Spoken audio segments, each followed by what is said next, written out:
Hello viewers, welcome back to my channel USP log. ಇವತ್ತಿನ ರೆಸಿಪಿಯಲ್ಲಿ ನಾನು ಬೀಟ್ರೋಟ್ ಚಪಾತಿ ಮತ್ತು ಆಲೂಗಡ್ಡೆ ಪಲ್ಯನ ಮಾಡೋದನ್ನು ತೋರಿಸ್ತೀನಿ. ಅದಕ್ಕೂ ಮುಂಚೆ ನನ್ನ ಚಾನಲ್ ಇನ್ನೂ ಯಾರು ಸಬ್ಸ್ಕ್ರೈಬ್ ಮಾಡ್ಕೊಂಡಿಲ್ಲ, ಪ್ಲೀಸ್ ಸಬ್ಸ್ಕ್ರೈಬ್ ಮಾಡ್ಕೊಳ್ಳಿ. ಇವಾಗ ಸ್ಟಾರ್ಟ್ ಮಾಡ್ಕೊಳ್ಳೋಣ.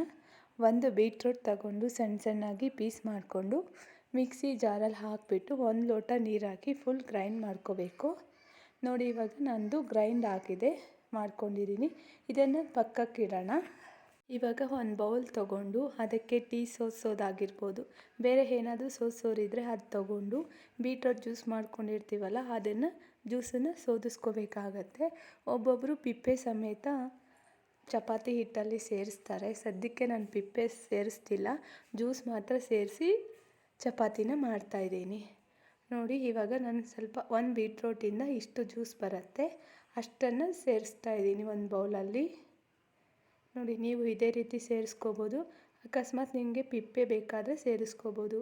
ಇದು ಹೆಲ್ತಿಗೆ ತುಂಬ ಒಳ್ಳೆಯದು. ಇದೇ ಥರ ನೀವು ಮಾಡಿ ನೋಡಿ. ಚಿಕ್ಕವರಿಂದ ದೊಡ್ಡವರವರೆಗೂ ಎಲ್ಲರೂ ತಿನ್ನೋಕ್ಕೆ ಇಷ್ಟಪಡ್ತಾರೆ. ಇದಕ್ಕೆ 1 ಚಮಚ ಅಷ್ಟು ಉಪ್ಪನ್ನು ಸೇರಿಸಬೇಕು. ನಾನು 2 ಬಟ್ಟಲಷ್ಟು ಹಿಟ್ಟನ್ನು ಸೇರಿಸ್ತಾ ಇದ್ದೀನಿ, ಗೋಧಿ ಹಿಟ್ಟನ್ನು 2 ಬಟ್ಲಷ್ಟು ಹಿಟ್ಟನ್ನು ಸೇರಿಸ್ತಾ ಇದ್ದೀನಿ. ಸೇರಿಸ್ಬಿಟ್ಟು 1 ಸ್ಪೂನಷ್ಟು ಎಣ್ಣೆನ ಸೇರಿಸ್ಬೇಕಾಗತ್ತೆ. ಅದಕ್ಕೆ ಇದು ಚಪಾತಿ ಹಿಟ್ಟಿನ ಥರ ಕಲಿಸ್ಕೋಬೇಕಾಗುತ್ತೆ. ಮಾಮೂಲಿ ಎಲ್ಲರೂ ಹೆಂಗೆ ಕಲಿಸ್ಕೋತೀರೋ ನೀವು ಹಂಗೆ ಕಲಿಸ್ಕೊಳ್ಳಿ. ನಾನು ಏನಂದರೆ ಸ್ವಲ್ಪ ಡಿಫ್ರೆನ್ಸ್ ಮಾಡ್ತಾಯಿದ್ದೀನಿ.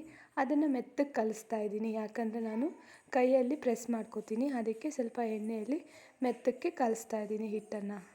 ನೋಡಿ, ಈ ಥರ ಪರ್ಫೆಕ್ಟಾಗಿ ಹಿಟ್ಟನ್ನು ಕಲಿಸ್ಬಿಟ್ಟು ಅದ್ರ ಮೇಲೆ ಸ್ವಲ್ಪ ಎಣ್ಣೆ ಹಾಕ್ಬಿಟ್ಟು ಒಂದು 10 ನಿಮಿಷ ಆದರೂ ನೆನೆಸ್ಕೋಬೇಕಾಗತ್ತೆ ಪ್ಲೇಟನ್ನು ಮುಚ್ಚಿಬಿಟ್ಟು. ನೋಡಿ, ನಾನು ಇದೇ ರೀತಿ ಪ್ಲೇಟನ್ನು ಮುಚ್ಚಿಬಿಟ್ಟು ಒಂದು 10 ನಿಮಿಷ ನೆನೆಸೋಕ್ಕೆ ಇಡ್ತಾಯಿದ್ದೀನಿ. ನೆನೆಯೋಷ್ಟರೊಳಗಡೆ ಪಲ್ಯ ಮಾಡ್ಕೊಳ್ಳೋಣ ಅಂತ ಹೊರಟೆ. ನಾನು ಸಣ್ಣದು ಒಂದು 4 ಆಲೂಗಡ್ಡೆ ತೊಗೊಂಡಿದ್ದೀನಿ. ಅದನ್ನು ಚೆನ್ನಾಗಿ ವಾಶ್ ಮಾಡಿಬಿಟ್ಟು ಒಂದೊಂದನ್ನು 2 ಪೀಸ್ 3 ಪೀಸ್ ಮಾಡ್ಕೊಂಡು ಇಟ್ಕೊಂಡಿದ್ದೀನಿ.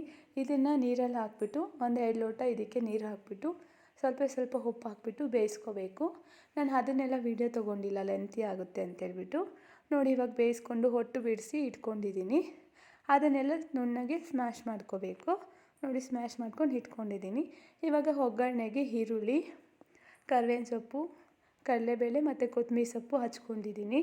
ನಾನು ಮೆಣಸಿನ್ಕಾಯಿ ಯೂಸ್ ಮಾಡ್ತಿಲ್ಲ ಇದಕ್ಕೆ, ನೀವು ಬೇಕಾದರೆ ಮೆಣಸಿನ್ಕಾಯಿ ಯೂಸ್ ಮಾಡ್ಬೋದು, ಅದು ನಿಮ್ಮ ಚಾಯ್ಸು. ಒಗ್ಗರಣೆಗೆ ಒಂದು ಕಡಾಯಿ ಇಟ್ಬಿಟ್ಟು ಸ್ವಲ್ಪ ಎಣ್ಣೆ ಹಾಕಿದ್ದೀನಿ. ಎಣ್ಣೆ ಬಿಸಿ ಆಗ್ತಾ ಇದ್ದಂಗೆಲ್ಲ ಕಡಲೆಬೇಳೆನ ಅದ್ರ ಜೊತೆಗೆ ಹಾಕಿದ್ದೀನಿ.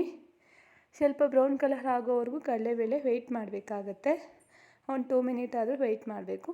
ನೋಡಿ, ಇವಾಗ ಬ್ರೌನ್ ಕಲರ್ ಆಗಿದೆ. ಅದ್ರ ಜೊತೆಗೆ ನಾನು ಈರುಳ್ಳಿನ ಸಣ್ಣಗೆ ಹಚ್ಕೊಂಡಿರೋ ಈರುಳ್ಳಿನ ಸೇರಿಸ್ಕೊತಾ ಇದ್ದೀನಿ. ಸೇರಿಸ್ಕೊಂಡು ಅದ್ರ ಜೊತೆಗೆ ಒಂದು ಹಿಡಿ ಕರಿಬೇವು ಸೊಪ್ಪನ್ನು ಹಾಕ್ತಾಯಿದ್ದೀನಿ. ಇದನ್ನೆಲ್ಲ ನಾವು ಚೆನ್ನಾಗಿ ಮಿಕ್ಸ್ ಮಾಡ್ಕೋಬೇಕಾಗತ್ತೆ. ಈರುಳ್ಳಿ ಎಲ್ಲ ಬ್ರೌನ್ ಕಲರ್ ಬರೋವರೆಗೂ ಇದೇ ಥರ ಎಣ್ಣೆಯಲ್ಲಿ ಹಾಕಿ ಬೇಯಿಸ್ಕೋಬೇಕಾಗತ್ತೆ. ನೋಡಿ, ಒಂದು 5 ಮಿನಿಟ್ ಆದರೂ ಬಿಡಬೇಕಾಗತ್ತೆ. ಬಿಟ್ಟಮೇಲೆ ನಾವು ಆಲೂಗಡ್ಡೆನೆಲ್ಲ ಸ್ಮ್ಯಾಶ್ ಮಾಡ್ಕೊಂಡಿರ್ತೀವಲ್ಲ ಅದನ್ನು ಇದಕ್ಕೆ ಸೇರಿಸ್ತಾ ಇದ್ದೀನಿ. ನೋಡಿ, ನಾವು ಎಷ್ಟು ಸ್ಮ್ಯಾಶ್ ಮಾಡ್ಕೊಂಡಿರ್ತೀವೋ ಅದನ್ನೆಲ್ಲ ಇದಕ್ಕೆ ಸೇರಿಸ್ಬಿಟ್ಟು ಇದಕ್ಕೆ ಟೇಸ್ಟಿಗೆ ಉಪ್ಪನ್ನು ಹಾಕ್ಕೊಂಡು ಉಪ್ಪು ಖಾರನ ಹಾಕ್ತಾಯಿದ್ದೀನಿ. ಇದಕ್ಕೆ ನಿಮಗೆ ಖಾರ ಪುಡಿ ಇಷ್ಟ ಇಲ್ಲ ಅಂದರೆ ಅಲ್ಲಿ ಮೆಣಸಿನ್ಕಾಯಿ ಆ್ಯಡ್ ಮಾಡ್ಕೋಬೋದಾಗಿತ್ತು. ನಾನು ಖಾರ ಪುಡಿ ಯೂಸ್ ಮಾಡೋದ್ರಿಂದ ಉಪ್ಪು ಖಾರ ಸೇರಿಸ್ತಾ ಇದ್ದೀನಿ. ಅದಕ್ಕೆ ಸ್ವಲ್ಪ ಒಂದು ಚಿಟಿಕೆ ಅಷ್ಟು ಅರಿಶಿಣ ಸೇರಿಸಿ ಎಲ್ಲನೂ ಚೆನ್ನಾಗಿ ಮಿಕ್ಸ್ ಮಾಡ್ಕೋತಾ ಇದ್ದೀನಿ. ಲೋ ಫ್ಲೇಮಲ್ಲಿ ಇಟ್ಕೊಂಡು ಈ ಥರ ಫ್ರೈ ಮಾಡ್ಕೋಬೇಕಾಗತ್ತೆ. ನೋಡಿ, ನೀಟಾಗಿ ಚೆನ್ನಾಗಿ ಮಿಕ್ಸ್ ಮಾಡಿಕೊಂಡ್ರೆ ಯೆಲ್ಲೋ ಕಲರ್ ಬರುತ್ತೆ ಪಲ್ಯ. ನಿಮಗೆ ಜಾಸ್ತಿ ಯೆಲ್ಲೋ ಕಲರ್ ಇರಬೇಕಂದ್ರೆ ಅರಿಶಿಣ ಪುಡಿ ಸ್ವಲ್ಪ ಜಾಸ್ತಿ ಹಾಕ್ಕೊಳ್ಳಿ. ನಾನು ಸ್ವಲ್ಪ ಲೈಟಾಗಿ ಹಾಕಿದ್ದೀನಿ, ಅದಕ್ಕೆ ಸ್ವಲ್ಪ ಲೈಟ್ ಕಲರ್ ಇದೆ ಅಷ್ಟೇ. ಇದ್ರ ಜೊತೆಗೆ ಕೊತ್ತಂಬರಿ ಸೊಪ್ಪು ಸ್ವಲ್ಪ ಕಟ್ ಮಾಡ್ಕೊಂಡಿದ್ದೆ, ಅದನ್ನು ಇದಕ್ಕೆ ಸೇರಿಸ್ತಾ ಇದ್ದೀನಿ. ಸೇರಿಸ್ಬಿಟ್ಟು ಚೆನ್ನಾಗಿ ಮಿಕ್ಸ್ ಮಾಡ್ಕೋತಾ ಇದ್ದೀನಿ. ಒಂದು 5 ಮಿನಿಟ್ ಇದೇ ಥರ ಬಿಟ್ಟರೆ ಸಾಕು, ಪಲ್ಯ ರೆಡಿ ಆಗಿರುತ್ತೆ. ಇವಾಗ ಪಲ್ಯ ರೆಡಿ ಆಯಿತು, ಸ್ವಲ್ಪ ಸೈಡ್ಗೆ ಇಡೋಣ. ಇವಾಗ ಚಪಾತಿಗೆ ಕಲಸಿಟ್ಕೊಂಡಿದ್ವಲ್ಲ ಅದೊಂದು 1/2 ಅವರ್ ನೆಂದಿದೆ. ಇವಾಗ ಚಪಾತಿ ಸುಡೋಣ. ನೋಡಿ, ನಾನು ಆವಾಗಲಿಂದ ನೆನೆಸಿದ್ದೆ ಅಲ್ವಾ ಚಪಾತಿ, ಆ ಪ್ಲೇಟನ್ನು ತೆಗೆದಿದ್ದೀನಿ. ನೋಡಿ, ಸ್ಮೂತಾಗಿ ನೆನ್ಕೊಂಡಿದೆ ಚಪಾತಿ, ಫುಲ್ ಸಾಫ್ಟಾಗಿದೆ. ನೋಡಿ ನೀವೇ. ನಾನು ಇದನ್ನು ಉಂಡೆ ಕಟ್ಟಬೇಕು. ಇವಾಗ ನಾನು ನಿಮ್ಗೆ ತೋರಿಸ್ಬೇಕು ಅಂತ ಒಂದು 4 ಉಂಡೆ ಕಟ್ಟಿ ತೋರಿಸ್ತೀನಿ. ನೋಡಿ, ಎಣ್ಣೆ ಸ್ವಲ್ಪ ಕೈಗೆ ಹತ್ಕೊಬಿಟ್ಟು ಒಂದು 4 ಉಂಡೆ ಈ ಥರ ಕಟ್ಕೊಳ್ಳಿ. ಯಾಕೆ ಇಷ್ಟು ಸ್ಮೂತ್ ಬಂದಿದೆ ಅಂತ ಹೇಳಿದ್ರೆ ನಾನು ಬೀಟ್ರೋಟ್ ಜ್ಯೂಸನ್ನು ಹಾಕಿದ್ದೀನಲ್ಲ ಅದಕ್ಕೆ.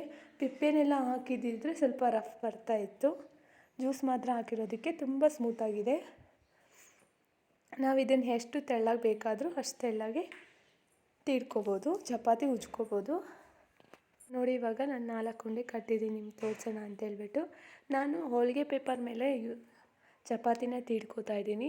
ನೀವು ಬೇಕಾದ್ರೆ ಗೋಧಿ ಹಿಟ್ಟಿರುತ್ತಲ್ಲ ಅದನ್ನು ಹಾಕ್ಕೊಂಡು ರಫಾಗಿ ತೀಡ್ಕೋಬೋದು. ನಾನು ಸದ್ಯಕ್ಕೆ ಇದು ಈಸಿ ಅಂತೇಳ್ಬಿಟ್ಟು ಇದರಲ್ಲಿ ತೀಡ್ಕೋತಾ ಇದ್ದೀನಿ. ಆ ಪೇಪರ್ಗೆಲ್ಲ ಸ್ವಲ್ಪ ಎಣ್ಣೆ ಹಚ್ಕೋಬೇಕು ಚೆನ್ನಾಗಿ.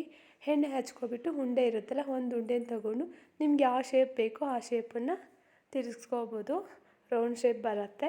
ನಾವು ಚಪಾತಿ ತೀಡೋರು ಇರುತ್ತಲ್ಲ ಕೋಲು, ಅದರಿಂದನೇ ತೀಡ್ಕೋತಾ ಇದ್ದೀನಿ.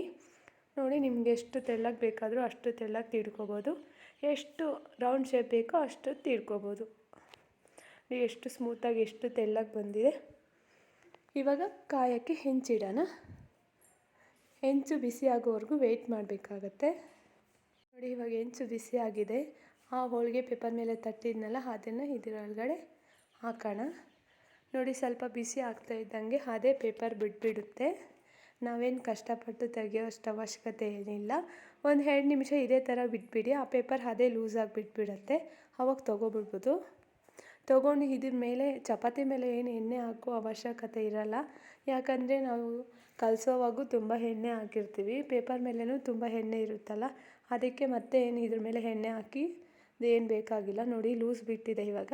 ನೋಡಿ ಇನ್ನು ತೊಗೊಂಡು ಸೈಡ್ಗೆ ಹಾಕ್ಕೊಂಡು ಇನ್ನೊಂದು ಚಪಾತಿ ತೀಡ್ಕೊಳ್ಳೋದು ಅಷ್ಟೇ. ಇವಾಗ ನೋಡಿ ಒಂದು ಕಡೆ ಬೆಂದಮೇಲೆ ಇನ್ನೊಂದು ಕಡೆ ತಿರ್ಗಿಸ್ಕೋಬೇಕು. ಅದು ಬೆಂದಮೇಲೆ ಬೇರೆ ಪ್ಲೇಟಲ್ಲಿ ಸರ್ವ್ ಮಾಡ್ಕೋಬೇಕು. ಇಷ್ಟೇ ಚಪಾತಿ ರೆಸಿಪಿ. ನೋಡಿ ಇವಾಗ ಪಲ್ಯನೂ ರೆಡಿ ಆಗಿದೆ, ಚಪಾತಿನೂ ರೆಡಿ ಆಗಿದೆ. ಈ ರೆಸಿಪಿ ಎಲ್ಲರಿಗೂ ತುಂಬ ಇಷ್ಟ ಆಗುತ್ತೆ. ಯಾಕಂದರೆ ಬೀಟ್ರೋಟ್ ಪಲ್ಯ, ಬೀಟ್ರೋಟ್ ತಿಂದೇ ಇರೋರು ಕೂಡ ಈ ಚಪಾತಿನ ತಿಂದರೆ ಆ ವಿಟಮಿನ್ಸ್ ಎಲ್ಲ ಇದರಲ್ಲೇ ಸಿಗುತ್ತಲ್ವ. ಅದಕ್ಕೆ ಇದು ಇಷ್ಟಪಟ್ಟು ಎಲ್ಲರೂ ತಿಂತಾರೆ. ಚಿಕ್ಕವರಿಂದ ದೊಡ್ಡೋರವರೆಗೂ ಎಲ್ಲರೂ ತಿಂತಾರೆ. ನನ್ನ ವಿಡಿಯೋ ಏನಾದರೂ ಇಷ್ಟ ಆದರೆ ಪ್ಲೀಸ್ ಸಪೋರ್ಟ್ ಮಾಡಿ, ಒಂದು ಲೈಕ್ ಕಾಮೆಂಟ್ ಮಾಡಿ. Thank you so much.